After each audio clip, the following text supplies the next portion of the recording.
നമുക്ക് പാടി വാഴ്ത്തിടാം യേശുനാഥനെ, നാം ഒന്നായാത്തു പാടി വാഴ്ത്തിടാം. നമുക്ക് പാടി വാഴ്ത്തിടാം യേശുനാഥനെ, നാം ഒന്നായാത്തു പാടി വാഴ്ത്തിടാം. ഇന്നുത്സവ ദിനം, ആഘോഷത്തിൻ ദിനം, ഇന്നുത്സവ ദിനം, ആഘോഷത്തിൻ ദിനം, ഏഴാം നാളിന്ന് ശബ്ബത്ത് സുദിനം, ആരാധനയിൽ നിറയുമെന്നതും. നമുക്ക് പാടി വാഴ്ത്തിടാം യേശുനാഥനെ, നാം ഒന്നായാത്തു പാടി വാഴ്ത്തിടാം. നമുക്ക് പാടി വാഴ്ത്തിടാം യേശുനാഥനെ, നാം ഒന്നായാത്തു പാടി വാഴ്ത്തിടാം. ദൈവത്തിൻ്റെ അതിപരിശുദ്ധ നാമം വാഴ്ത്തപ്പെടുമാറാകട്ടെ. ഇന്ന് പ്രഭാത ജാഗരണത്തിനായി വന്നിരിക്കുന്ന ഭാഗം കൂട്ടായ്മയുടെ പ്രവൃത്തികൾക്കായി സജ്ജീകരിച്ചിരിക്കുന്നു. അമേരിക്കൻ ഐക്യനാടുകളിൽ കാണപ്പെടുന്നതായ ഒരു പക്ഷിവർഗമാണ് എരണ്ട പക്ഷികൾ. ഈ പക്ഷികൾ കൂട്ടമായി പറക്കുമ്പോൾ അതിന് ഒരു വീക്ക് ഷേപ്പിൽ നമുക്ക് ദൃശ്യമാകുന്ന കാണാൻ സാധിക്കും. ഏറ്റവും മുൻപിൽ പോകുന്നതായ പക്ഷി ചിറക് വിടർത്തി പറക്കുമ്പോൾ അതിൻ്റെ പിന്നിലേക്ക് വരുന്നതായ പക്ഷികൾക്ക് കാറ്റിൻ്റെ സമ്മർദ്ദം കുറഞ്ഞു കിട്ടുകയും അവർക്ക് ഏറ്റവും ഉയരത്തിൽ പറക്കുവാൻ കഴിയുകയും തനിയെ പറക്കുന്നതിനേക്കാൾ ഏതാണ്ട് 70% ദൂരം പറക്കുവാൻ കഴിയുന്നതായി കാണാൻ സാധിക്കും. ഒരുമനപ്പെട്ടുള്ളതായ പ്രവർത്തനം, അത് സഭയായിരുന്നാലും സംഘടന ആയിരുന്നാലും, ഒരുമനപ്പെട്ട് പ്രവർത്തിക്കുന്നതിനെ വിശദീകരിക്കുന്നതാകുന്നു സിനർജി എന്നതായ വാക്കുകൊണ്ട് അർത്ഥമാക്കുന്നത്.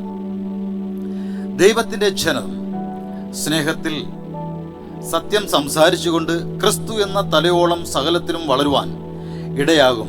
ശരീരം മുഴുവനും യുക്തമായി ചേർന്ന് ഏകീഭവിച്ചും ഓരോ അംഗത്തിൻ്റെ അതാത് വ്യാപാരത്തിന് ഒത്തവണ്ണം ഉദവിയും ലഭിക്കാനുള്ളതായ ഏതു സന്ധ്യയിലും സ്നേഹത്തിലുള്ളതായ വർധനയ്ക്കായി അവനവനിൽ വളർച്ച പ്രാപിക്കുമെന്ന് എഫേസ്യർ ലേഖനം 4:15-16 വാക്യങ്ങൾ പറയപ്പെടുന്നുണ്ട്.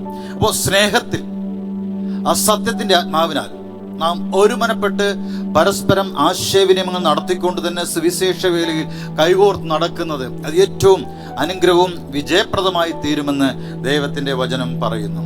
ശരീരത്തിന് വ്യത്യസ്തങ്ങളായ അവയവങ്ങളുണ്ട്. അവയെല്ലാം അവയുടേതായ പ്രവർത്തനങ്ങൾ ഏകീഭവിച്ചുകൊണ്ട് ചെയ്യുമ്പോൾ മാത്രമാണ് അതിൻ്റെതായ നല്ല ഫലങ്ങൾ നമുക്ക് ദൃശ്യമാകുന്നത്. ശരീരത്തിലുള്ള ഏതെങ്കിലും ഒരു അവയവം ആ ശരീരത്തിൻ്റെതായ പ്രവർത്തനങ്ങളിൽ ഇഴുകി ചേർന്നുകൊണ്ട് പ്രവർത്തിക്കാതെ മാറി നിൽക്കുന്നുവെങ്കിൽ അതൊരു മാംസപിണ്ഡമായ അല്ലെങ്കിൽ ഒരു ക്യാൻസർ എന്ന് മാത്രമേ നമുക്ക് പറയുവാൻ കഴിയുകയുള്ളൂ. സഭയിലെ ഓരോ വ്യക്തികളും പരസ്പര സ്നേഹ ബഹുമാനത്തോടും തങ്ങളെ ഏൽപ്പിച്ചിരിക്കുന്നതായ സുവിശേഷ പ്രവർത്തനങ്ങളുടെ മാഹാത്മ്യങ്ങൾ മനസ്സിലാക്കിക്കൊണ്ടും ഒരുമനപ്പെട്ട് പ്രവർത്തിക്കേണ്ടിയിരിക്കുന്നുണ്ട്. പൊതുവിൽ നമ്മുടേതായ ചിന്ത എന്ന് പറയപ്പെടുന്നത് സഭയിലെ പ്രധാന പ്രവർത്തകൻ പാസ്റ്റർ എന്നതാണ്. ഒപ്പം സഹവിശ്വാസികളും അതിനോടൊപ്പം ചേർന്ന് പ്രവർത്തിക്കണം. എങ്കിൽ മാത്രമേ ആ സുവിശേഷ പ്രവർത്തനം പൂർത്തിയാക്കാൻ കഴിയുകയുള്ളൂ. തിരുവചനം ഇങ്ങനെ പറയപ്പെടും. എഫേസ്യർ ലേഖനം 4:11-12 വാക്യങ്ങൾ പറയപ്പെടുന്നത്, അവൻ ചിലരെ അപ്പോസ്തലന്മാരായും ചിലരെ പ്രവാചകന്മാരായും ചിലരെ സുവിശേഷകന്മാരായും ചിലരെ ഇടയന്മാരായും ഉപദേഷ്ടാക്കന്മാരായും നിയമിച്ചിരിക്കുന്നു.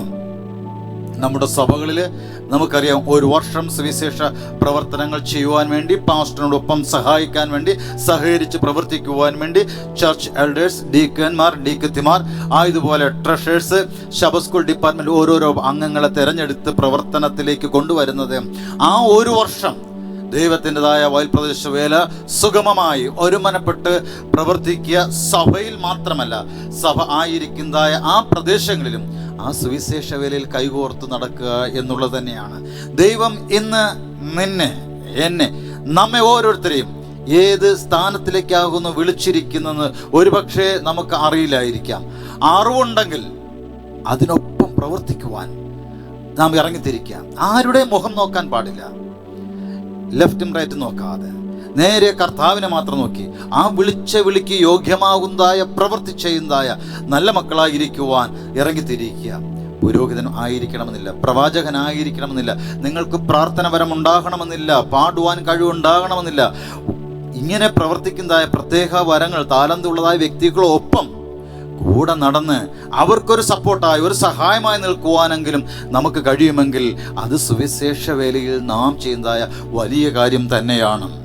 അതുപോലെ തിരുവചനം പറയപ്പെടുന്നത്, അത് നാം എല്ലാവരും വിശ്വാസത്തിലും ദൈവപുത്രനെ കുറിച്ചുള്ള പരിജ്ഞാനത്തിലുമുള്ള ഐക്യതയും തികഞ്ഞ പുരുഷത്വവും ക്രിസ്തുവിൻ്റെ സമ്പൂർണതയായ പ്രായത്തിൻ്റെ അളവും പ്രാപിക്കുവോളം വിശുദ്ധന്മാരുടെ യഥാസ്ഥാനത്തിനായുള്ള ശുശ്രൂഷയുടെ വേലയ്ക്കും ക്രിസ്തുവിൻ്റെ ശരീരത്തിൻ്റെ ആത്മീയ വർധനയ്ക്കും ആകുന്നു. എഫേസ്യർ 4:11-12 വാക്യങ്ങളാകും പ്രതിപാദിച്ചത്. ദൈവം തൻ്റെ മക്കളെ വിളിച്ചിരിക്കുന്നത് വ്യത്യസ്തമായിരിക്കുന്നതായ താലന്തുകൾ നൽകിക്കൊണ്ട് വ്യത്യസ്തമായിരിക്കുന്നതായ ആംഗിളിലൂടെ പ്രവർത്തിച്ച് സുവിശേഷ വേലയുടെ മാഹാത്മ്യങ്ങൾ നിലനിർത്തുന്നതിന് വേണ്ടി മാത്രമാണ്. ദൈവം ഇന്ന് പ്രിയ സുഹൃത്തെ നിന്നെ വിളിച്ചിരിക്കുന്നത് സുവിശേഷ പ്രവർത്തനത്തിൻ്റെ ഏത് ഭാഗത്ത് നിലനിന്നുകൊണ്ട് പ്രവർത്തിക്കാനാകുന്നു. നിന്നെ പുരോഹിതനായി പാസ്റ്ററായി ദൈവം ക്ഷണിച്ചിരിക്കുന്നുവെങ്കിൽ അതിൻ്റെതായ മാഹാത്മ്യം ഉൾക്കൊണ്ട് നീ ഇന്നലെ എന്ത് ജോലി ചെയ്തിരുന്നു എന്നല്ല, ഇന്ന് ദൈവം നിന്നെ എന്തിനായിട്ട് വിളിച്ചിരിക്കുന്നു എന്നുള്ളതായ ആ ഒരു ഉറച്ച തീരുമാനത്തോടുകൂടെ സമർപ്പണത്തോടുകൂടെ പ്രവർത്തിക്കുവാൻ വേണ്ടിയാകുന്നു ദൈവം നിന്നെ തിരഞ്ഞെടുത്തിരിക്കുന്നത്.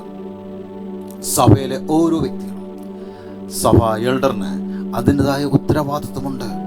സഭയിലെ സകല വിശ്വാസികളെയും ചേർത്തിളക്കിക്കൊണ്ട്, ഒരുപക്ഷെ നിങ്ങളുടെ സഭയിലെ ഒരു ഉത്തരവാദിത്വം ഏൽപ്പിച്ചില്ല എങ്കിൽ പോലും ദൈവം തന്നെ വിളിച്ചിരിക്കുന്നത് മറ്റൊരു പദ്ധതിക്കാണ്. അതിനായി ദൈവസന്നിധിയിൽ നിന്നെ തന്നെ സമർപ്പിക്കേണ്ടിയിരിക്കുന്നുണ്ട്.